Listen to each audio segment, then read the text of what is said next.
Welcome to this episode of the Arizona Cowboy Poets Gathering podcast. Today, my guest is Miska Paget, who is one of our featured poets, headline poet, and a wonderful lady that has a veterinary practice here in the Prescott area. Miska, welcome. Thank you. I'm so honored to be here. How did you get started in poetry? Oh my goodness. Well, I've always enjoyed telling stories, and I started writing for myself when I was probably about junior high age, and would save my poems. And over time, I developed a big binder of poems that were mostly just things that I would share with family and friends, like if we had a barbecue or something. But as I got further in my career and my writing kind of started changing and developing, I noticed that I wrote a lot about the Western way of life and a lot about animals. And so cowboy poetry kind of piqued my interest because I felt like I naturally was already writing in that genre because that's just pretty much the life that I've lived. And my first cowboy poetry gathering that I went to was in 2019, and it was the Arizona Cowboy Poets Gathering. And we had just moved to Prescott, and I remember sitting in the audience watching these people that were writing and sharing about what their life was and thinking, oh my gosh, I found my village. I found my people. And so I think we went to the Thursday night performance of the gathering, and we went back and did some of the daytime performances for the gathering. And one of them was a invitation only audition session. And I thought that would be really interesting to go to see how that process worked. Not that I really ever thought really of myself being up there on that stage, but I was interested. That day. I know you do. I was there. That's when I first met you. And and so yes, very much a member of the audience. And but my husband urged me to. Well, I met Liz Graham there, and she and my husband Keith urged me to share a poem. And I was not dressed the part at all. I was dressed in a sundress and some sandals, but I went ahead and did it, and I'm glad I did. So, Yep. Well, as I said, I remember that day, another member of our performers committee was there. And as you say, it was an audition type session. Yeah. And you did your poem. You were doing it. You hadn't even finished it. And we looked at each other and went, and we've invited you back every year since. Thank you. And we're proud to have you. Thank you. Why don't you share one of your poems with us? Oh my goodness. I could do you want me to share the one that I shared with you guys that day? Sure. That's a simple one. It's definitely an animal poem. It's definitely a Miska poem. And it's probably the most famous poem I've written. So I'll share that one with you guys. It's called The Best Horses in Heaven, They Have No Tail. The best horses in heaven, they have no tail. This is a rule they all know without fail. For when a new horse arrives with a shortcut bob, everyone knows that this horse did a very good job.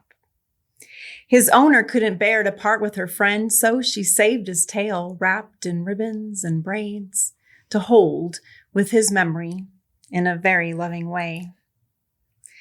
To enter heaven without a tail, it's an honor, a message that without fail announces to everyone far and wide that this horse was more than a wonderful ride. No, this horse was loved and cherished by one. And when his time serving here on earth was done, he left behind a broken heart and a soul from which he never will part. That's the best horses in heaven. They have no tail. Thank you, Miska. Yes. And we heard it there. And it's, I think, one of the very important things you get in cowboy poetry is you get stories from the heart. Mm-hmm. And Definitely. I know you've been down that path. Yes. Yes, I have. Yes. That poem actually was written after I left the ranch of one of my really good friends after I put our horse to sleep. And that poem just kind of came to my mind, and because we had saved his tail and we had wrapped it up and braided it and put a bow around it. And I thought, you know what, I want to write this for her. And so I did. And I wrote that poem real quick. And then I shared it with her that evening. I emailed it to her, and then she shared it on Facebook. And then it has gone all over the world now, which was not my intention at all.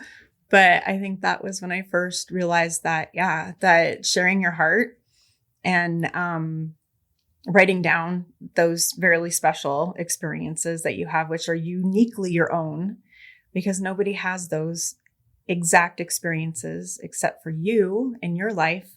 Mm-hmm. That is what I think I treasure the most about reading other people's poetry, about listening to other people's poetry, because it's not just a story. I mean, certainly it's a story a lot of the time, but it's people's, their hearts and what they see and how they see it.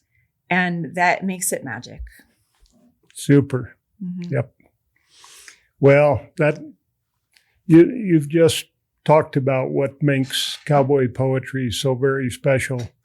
I've been involved with the committee now 35 of 37 of the years. And the reason that I keep doing what I do is because of you all and what you share from your hearts, which is, to me, very, very special. Thank you. So other than poetry, what do you do in your life? Other than poetry, what do I do? Poetry is certainly one thing that I do mostly when I'm trying to get away from everything else.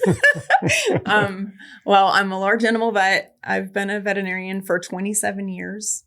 I'm a Colorado State graduate.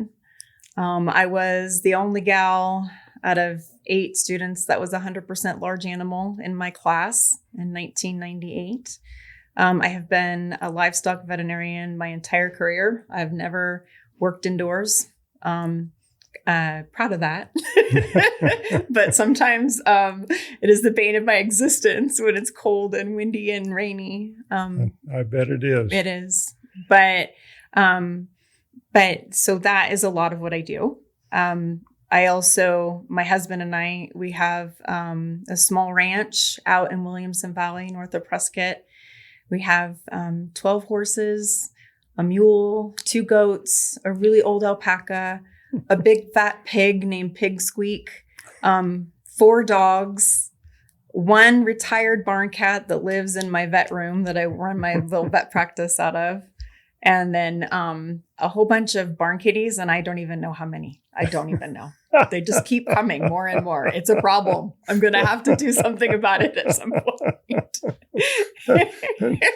They're going to make you get a license for that zoo out they there. They might. I need to. Probably, yeah. You're probably right. I'll probably get a call from somewhere saying, "Hey, you have too many animals out there. You need to limit your numbers."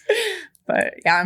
So now that you've become kind of a regular, shall I say, at the Arizona Cowboy Poets Gathering, share with us a little bit of what that experience is each year in August when we have our annual gathering. For me, it's a reunion.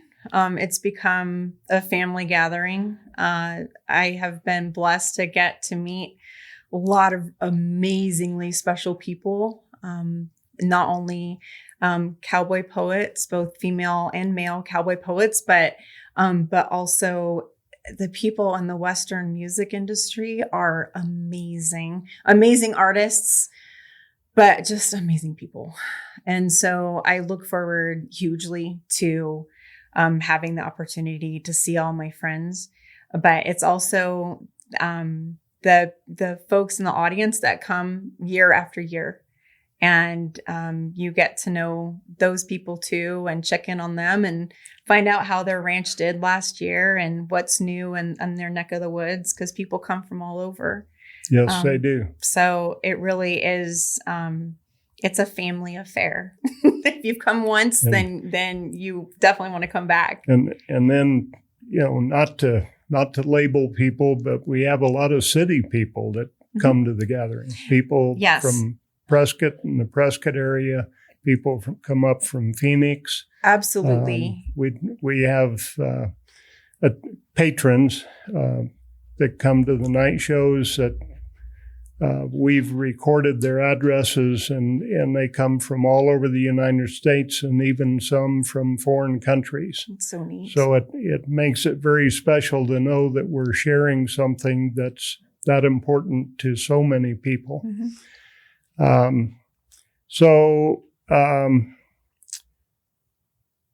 At the night shows, what do you do? I try, when I'm sharing my poetry, I really try to welcome people into my life. And I when I am creating my sequence of poems that I'm going to share with people, I try to make sure that they laugh.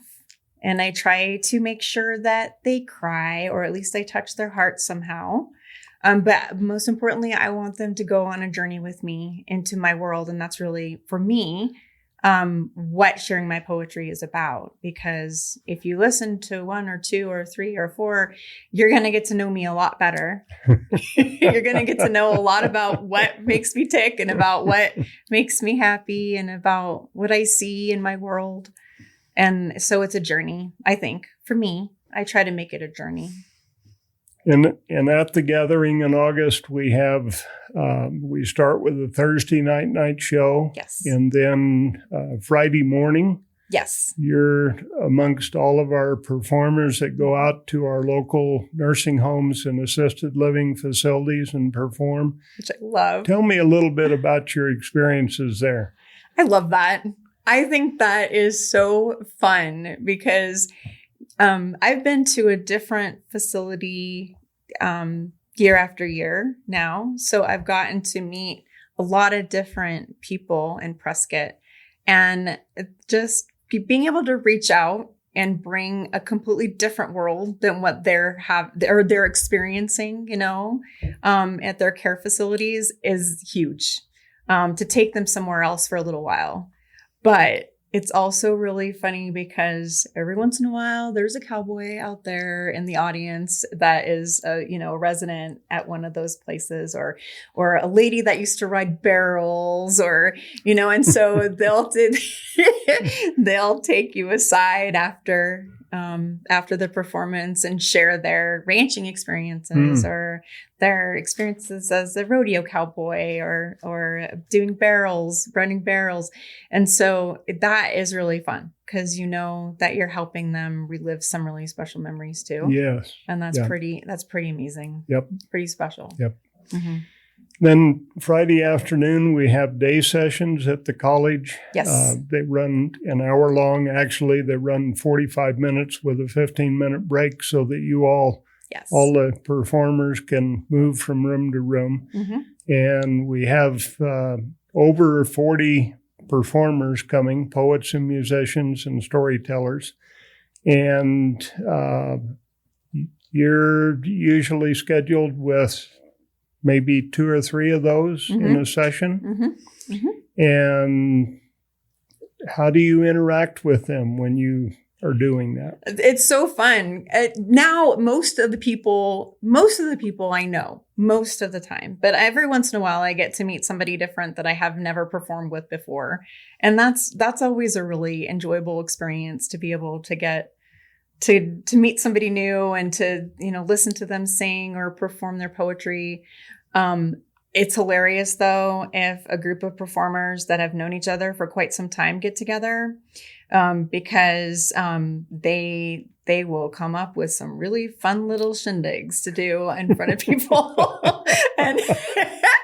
and so sometimes it just the chemistry on those little mini stages can be really, really fun, unexpectedly fun if you get into a group of people that just hit it off or haven't seen each other for a while, and they'll banter back and forth off of each other.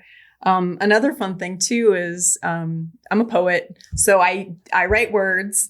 However, I do have some friends that are singer-songwriters, and we have gotten together and, taken one of my poems and turned it into a Western music song. Mm-hmm. And that is fun too, if we get to share a session together, because I might recite my poem, how it was originally written.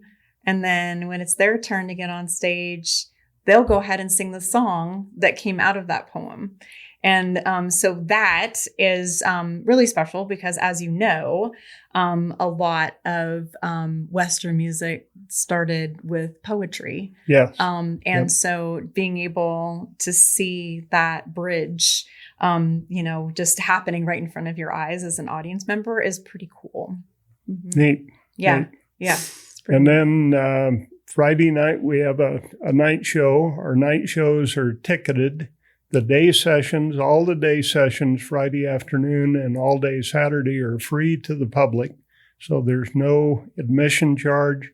You can come in the front door of the Jim and Linda Lee Performing Arts Center at the college, pick up a free program and look at the schedules and then choose where you want to be. We have 5 different sessions running simultaneously all day long. People like you, the performers, poets, and musicians, generally are scheduled every other hour. So they get an hour break and then they're on stage, so to speak, for an hour. And a lot of times I know the audience will be coming up to you and asking you questions, what's your background or whatever, things that you may not have covered during that performance. Yes. Or did you ever live in a certain town or visit a certain place? And I know that you, in your poetry career, have had the opportunity to visit a lot of other towns and gatherings and perform for other audiences. Yes. Which is really neat to see. Yes. It's wonderful for us to see that we helped open the door to get you kind of started in performing cowboy poetry, because we believe it's very special. You certainly did. And I mean, I kind of, in the back of my mind, I always think it's your fault and Keith's fault that I ended up sharing my poetry publicly. But I have to say that without Arizona Cowboy Poets, I would never, ever have ever shared what I write. I just always would have kept it in my binder. So without you guys serving as a launch pad for me, it just would still be just in that white binder sitting in my office at home. Well, I know your story is unique, but there's a lot of parallels with a lot of poets. Mm-hmm. Chris Isaacs, who will be with us again this year, recently shared part of his story. And he had done some poetry and, kind of was a closet poet. He didn't think that his poetry was worth being heard. And someone invited him to Elko, to the National Cowboy Poetry Gathering. And then he declined because he didn't think he was good enough to go. Oh, wow. And then he did go. That's crazy. And since then, he's been invited all over the United States, and I think he's done little performing outside the United States. quite a sought-after poet who has been at it a long time and is very enjoyable, and he loves humor as you love humor. And then we have, after the day sessions on Saturday, we have our Saturday night show, which is our closing show. And again, that's a ticketed show. You're going to be part of the group that's going to the Phippen Museum pretty soon. Yeah. When is that? That's, well, actually the opening reception of a show that the Phippen is doing with 37 years of Cowboy Poets posters and art. And all of our posters are from very talented artists who have depicted a scene, something Western cowboy riding. Joe Beeler created one years ago of a old Ford car racing a cowboy across the plain. and I'm sure they did that in the day. And a number of our artists will be in attendance at that show, at the reception, and then at a heritage event that'll follow that.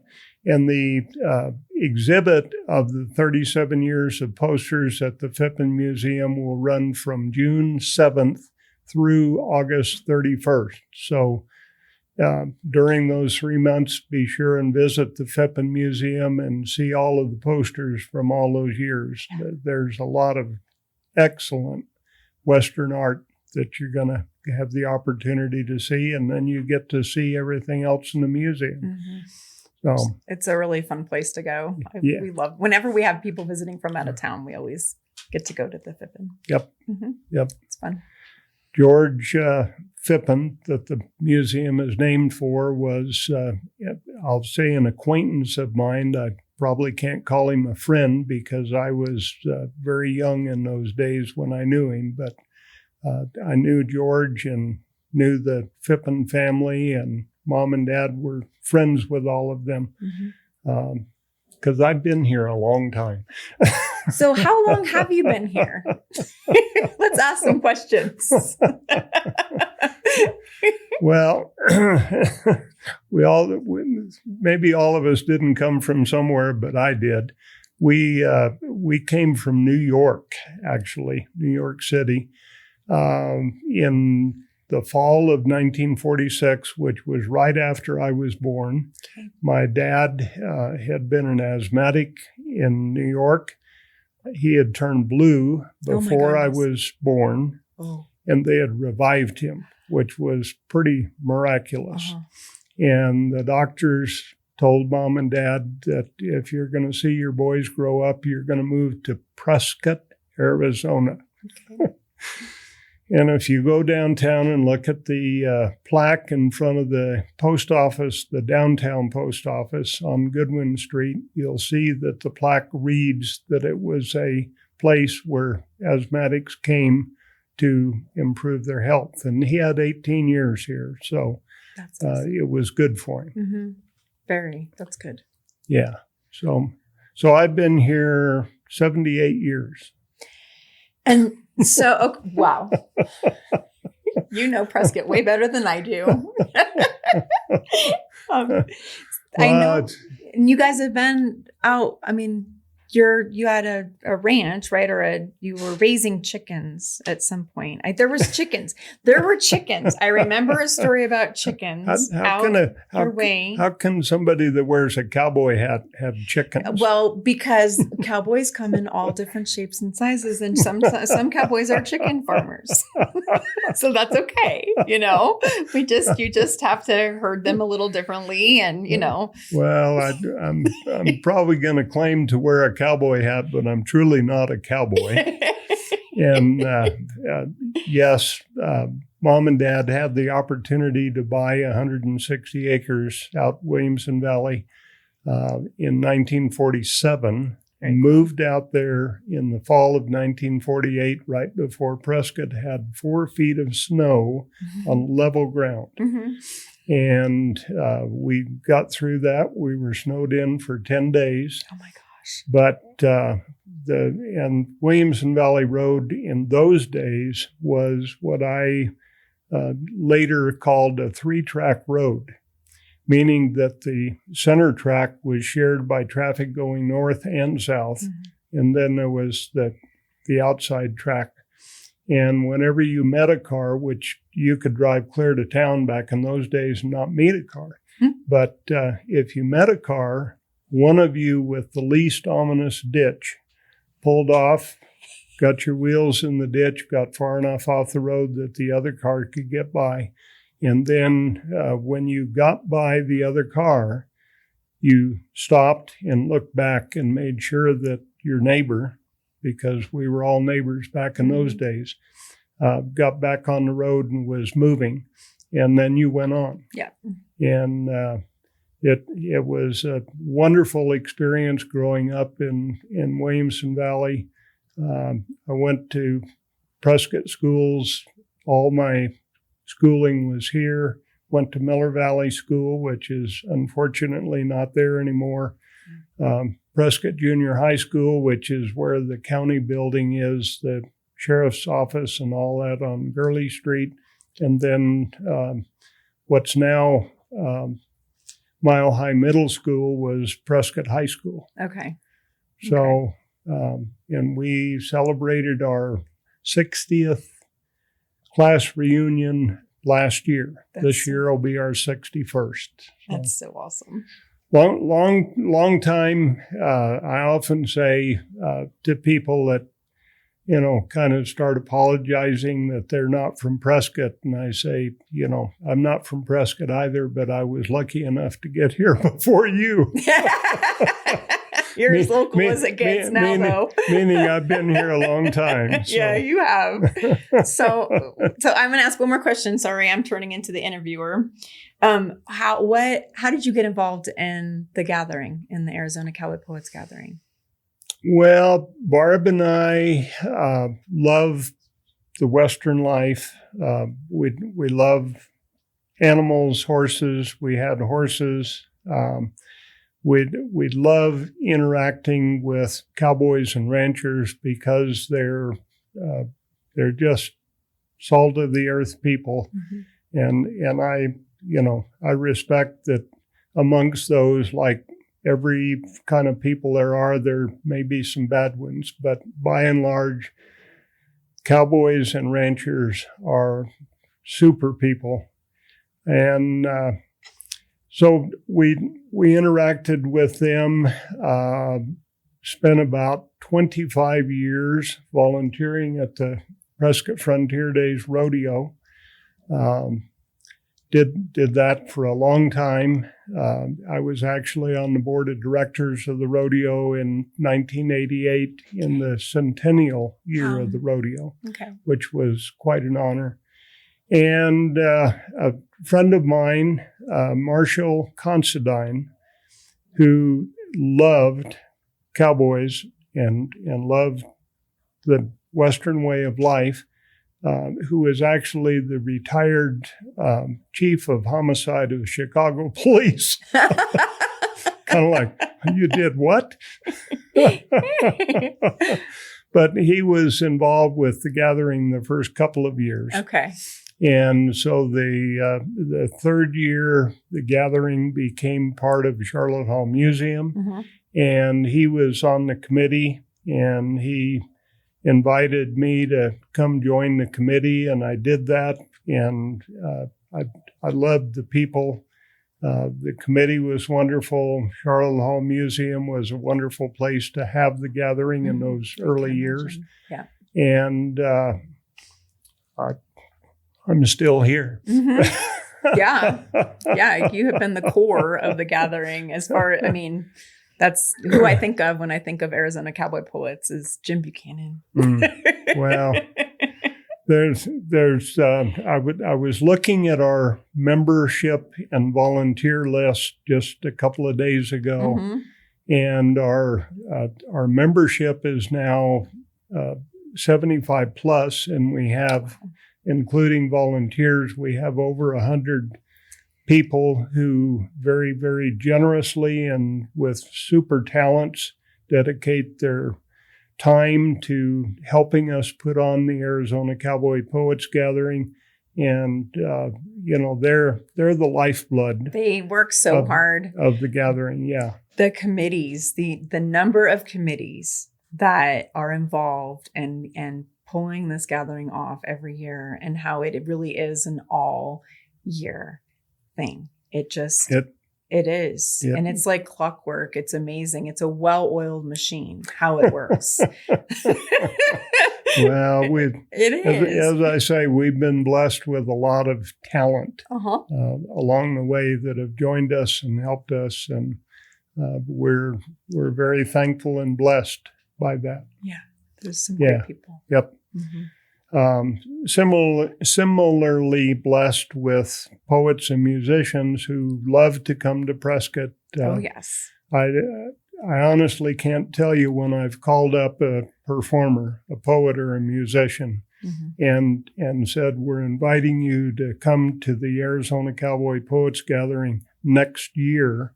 We always do this in the fall after the gathering.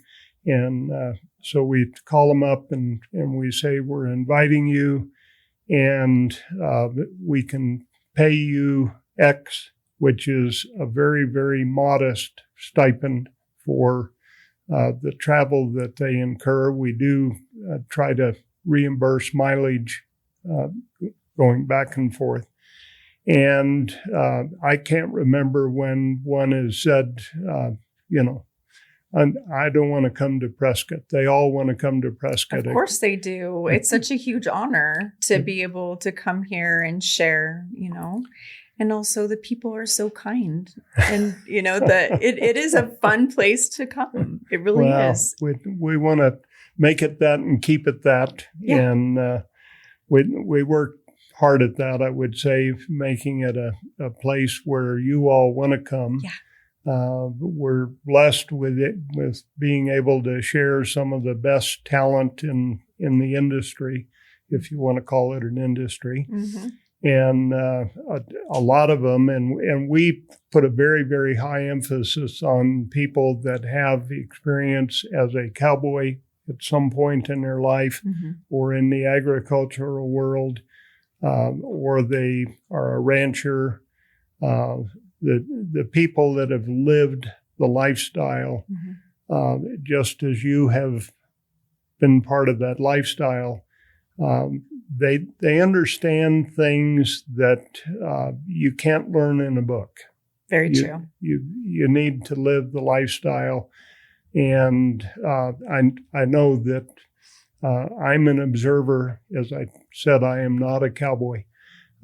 I've ridden horses and gathered cattle and even drawn day wages, but I do not consider myself a cowboy. I have great respect for those that are. They're special people. The way they care for the animals and the livestock, even though they know that a beef cow is going to end up being slaughtered and end up on somebody's table someday, they care for them a lot. Yes, they do. And it's not just caring for them financially. No. It's a true caring kind of feeling that's in their hearts. I can definitely attest to that. Yep. Because, you do get to have those conversations and get to observe people at their very best and very worst as a veterinarian sometimes. And ranchers universally really care about the experience of their livestock. They do. And that, I think, being able to be a veterinarian for livestock and getting to have those people as my clients is the biggest gift of my entire career, because, because they're just real good people. So Yeah. agreed. And I'm going to let you put your thinking cap on for a humorous poem. Okay. All right. I'll think about it. We'll have our raffle booth out at the Prescott Frontier Days World's Oldest Rodeo the week of July 4th. 8 performances out there. We invite you to come out and stop by our booth and, of course, go see the rodeo. It's the world's oldest rodeo. As I said earlier, I was part of that for many years. As a child, I was up on the chutes watching what was going on with great interest because there wasn't much else to do in Prescott, Arizona back in those days. Back in the 50s and 60s, it was a quiet little town. So, Miska, that aside, you have a humorous poem for us? I do. I have a lot of humorous ones, but this one always gets requested. So it must be extra funny. I don't know, but it's a true story. So, it has, I'll just let it unfold. You can figure out what it's about. One of the more common questions I face as a vet is, what's the worst you reckon? Just how bad does it get? Now, they're hoping for a story of drama and true gore, but I have to tell them honestly, not much phases me anymore. Well, then what's the oddest or the strangest that you've seen? Or what's the saddest and critter most rank and most mean? I'll just crack a proud smile when shove comes down to push. Let me tell you a story that is truly worthwhile. When I had as my patient, the famous Barbara Bush. Now, it started with a phone call, as most emergencies do. Dr. Miska, I need please a favor from you. Little Morgan's hen, her favorite friendly one, well, can you please come fix what our dog Riley has done? In all honesty, I'm not sure that there's much that you can do, but she won't listen to me. It's best to come from you.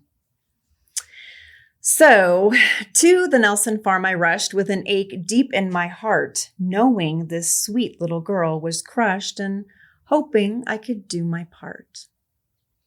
It all became painfully real as I drove up the drive. Dr. Miska, it's Barbara. You have to keep her alive. Tear-stained and bawling, she held out that hen. The damage was quite appalling. Dr. Miska, she's my very best friend. Barbara Bush was a mess. Riley had got her real bad, and I truly must confess this scenario was painfully sad. Now, Morgan, there is not much I can do. Dr. Miska, you can fix her. I believe in you. So we put Barbara on the ground, and sure enough, she could stand, and then she pecked down a few kernels of corn from Morgan's precious hand. These cuts are quite severe, but I'll do what I'm able.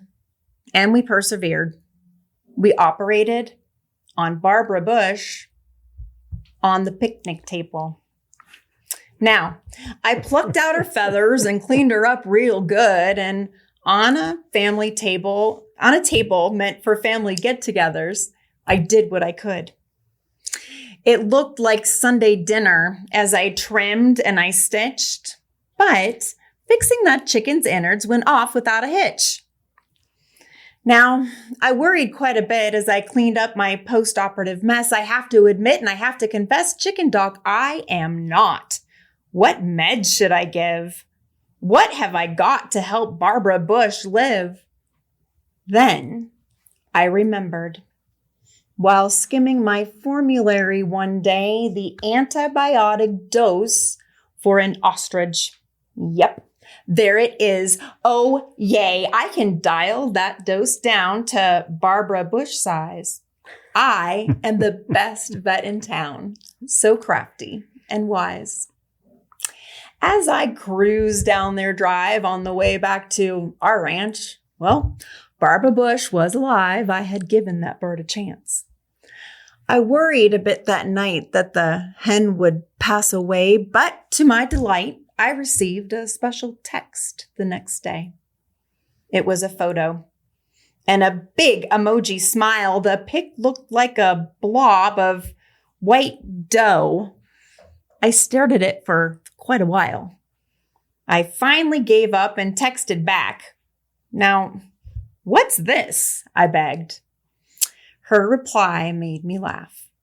Barbara Bush had laid an egg. Barbara Bush. That is a true story about Morgan and her little hen, Barbara Bush. And Barbara actually ended up living and survived for another 2 or 3 years after that. And Morgan is in her second year of college now, and she's going to be an egg teacher. Wow. Right?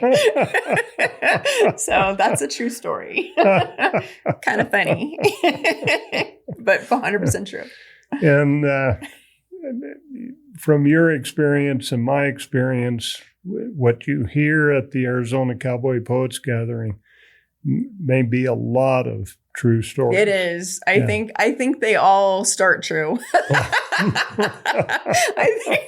I certainly have some that have a true foundation, but then they become a little bit untrue. But it's not. It's the audience's job to figure out where it goes wrong. Yeah. But some of them sound horribly untrue, and they actually are true. There's a little embellishment. Just a little bit. Poetic license. Oh, gosh, that's wonderful. Well, you're the perfect example, I would say, of what makes the Arizona Cowboy Poets Gathering so special. Thank you. That the personalities that are there, how they come out. There are some, that are much more reserved than you are, and then there's a few that are just, expressive. Yes, that's a nice word. and we love that. Thank you. And I will mention we've got a couple of kind of special people coming this year to the gathering. One is Yvonne Hollenbeck from up in, she's up from the Dakotas, and she'll be down. And she has recently shared with me that coming to Prescott will be her last official traveling gathering performance. Oh, wow. She's done it for many years, a wonderful lady, ranch woman, husband's a cowboy rancher. They have a ranch. She is loved by everyone that hears her. And then this year we're blessed to have a local man back. Ross Knox was actually at the first 37 years ago Arizona Cowboy Poets Gathering. Local man that went on with other parts of his life. I think he sets a record for miles logged packing into the Grand Canyon. He packed supplies to Phantom Ranch for years. And then he went up in the Northwest and packed up there. He's cowboyed, done all kinds of different things. And he's moved back to Yavapai County, lives down in Skull Valley now, and he'll be back with us this year. So that's neat. And then we have the Arizona Wildflowers that we've found everybody loves. They're 5 members, 4 girls and a boy, young man, I should say, that come up and they are musicians. They The girls have played and won national fiddling contests, so they're very, very talented. They sing beautifully, and you will enjoy them a whole bunch. And then there's the other 35 plus that are probably equally as good, but we don't have time today to talk about them all. So I'm going to say, Miska, thank you very much for being with us. Thank you. And thank you for tuning in to the Arizona Cowboy Poets Gathering episode podcast. And we hope that you will come to the gathering August 7th, 8th, and 9th this year. Thursday, Friday, Saturday. Get the days right there, Jim. And we thank you and say adios for now. See you down the trail.